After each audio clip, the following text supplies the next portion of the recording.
lugar nga mao ang CWA. Ato silang kasigon tanan sa masipang Guys, pauwi na kami. Tapos na simba. Sakay kayo, no? Dagan kayo nagpila, guys, no? Para ko kaliyong pasibo. Nanguli ni pagpis. Oh, naslanded ni sila pag New Year. Nakapila. Pauwi na tayo, guys.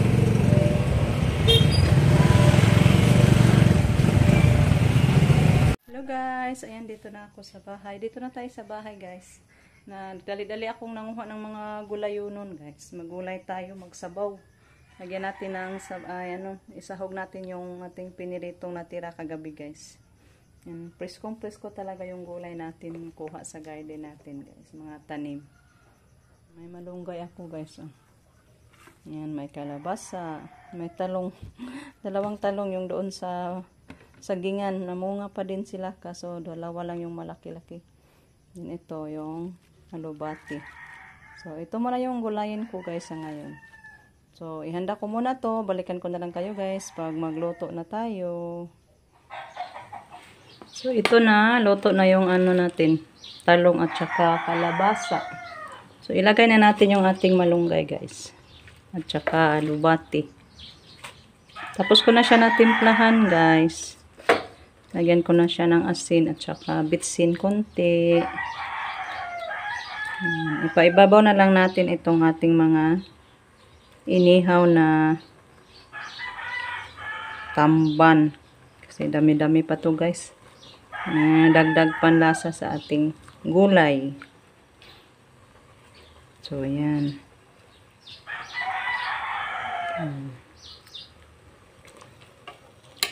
Higop tayo nito, guys. Pag maluto na to, super yummy. Pampainit sa tiyan, guys. Kasi maaga tayong nagsimba. Madaling araw tayo nagsimba, guys. Para pag mga 6:30 man yun matapos yung simba, guys. So, pag uwi natin, maaga pa, makatrabaho pa tayo.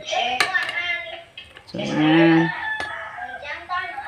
Takpan ko muna balik, guys, para maka-absorb din yung sinugba sa ating sabaw pag kumulo na siya. Hello, guys. Ayan, kauwi ko lang, guys, mula doon sa palaya, nagbunot. Kaya ayan, basang-basa pa ako sa singot. Sa pawis. Gawin namin sa simbahan after ko nagluto, nagagahan, then nagpunta sa palayan. Ngayon, umuwi na ako, guys, kasi 10 o'clock na ng umaga, mainit na talaga. Puntahan ko muna si Rico kasi hindi siya nagpunta sa palayan. Inuuna muna niya yung project niya dito, guys. Hinahalilihan na niya ng mga malalaking poste. Kasi luyat daw, guys.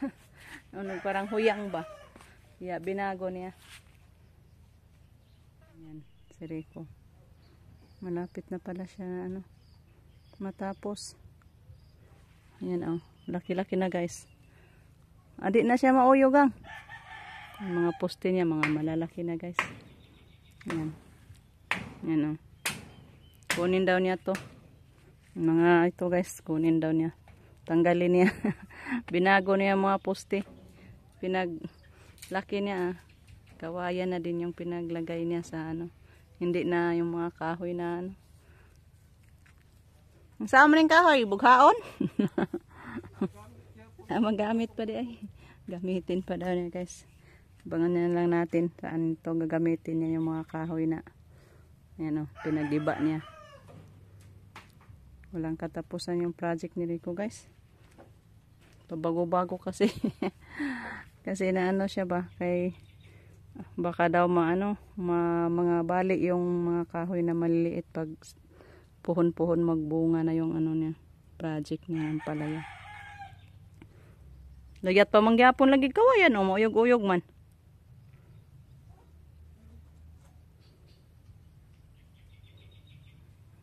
Pinaglagyan niya ng pako, pinako niya yung mga kawayan. Gamay man ang kahoya imong gigamit.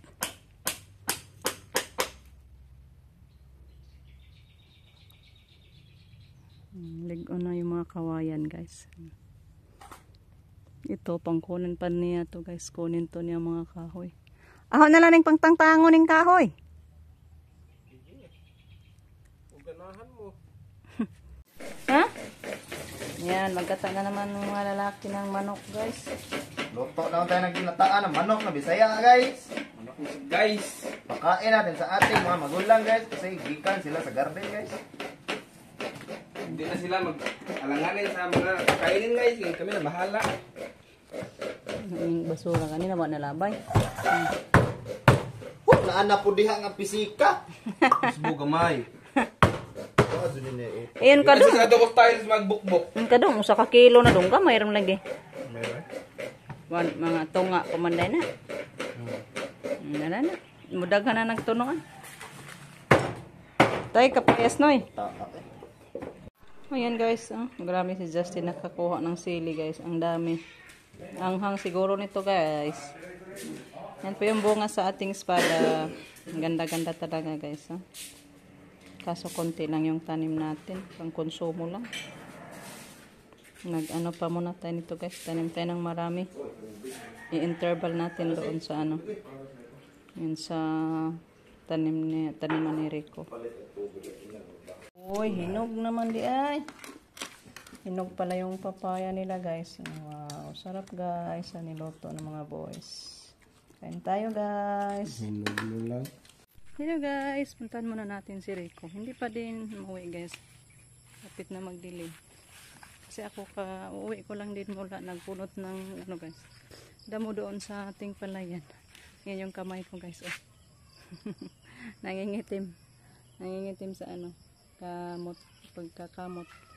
Pagbunot ng palayan. Sakit na talaga yung kamay ko. Apo na. Mana? Overtime, gabi naman. Wala yung adlaw, sahop na. Bukas na naman. Ganyan lang pala guys. Maganda na. Ligo na. Straighton gila na. Undag na ay kaya hapon na. Nay, wakwak. Napay bukas. Ganda na. Pag matapos na siya guys, magkumbado na naman siya. Okay, para makapagtanim na. Hoping na tumubo yung pinunla ko guys. Hanggang dito na lang muna yung ating video sa ngayon guys. Thank you sa lahat sa pagsuporta sa aming mga upload araw-araw guys. Pagod talaga tayo guys, kabubunot. Sakit talaga yung liig ko. So bye bye guys, thank you for watching.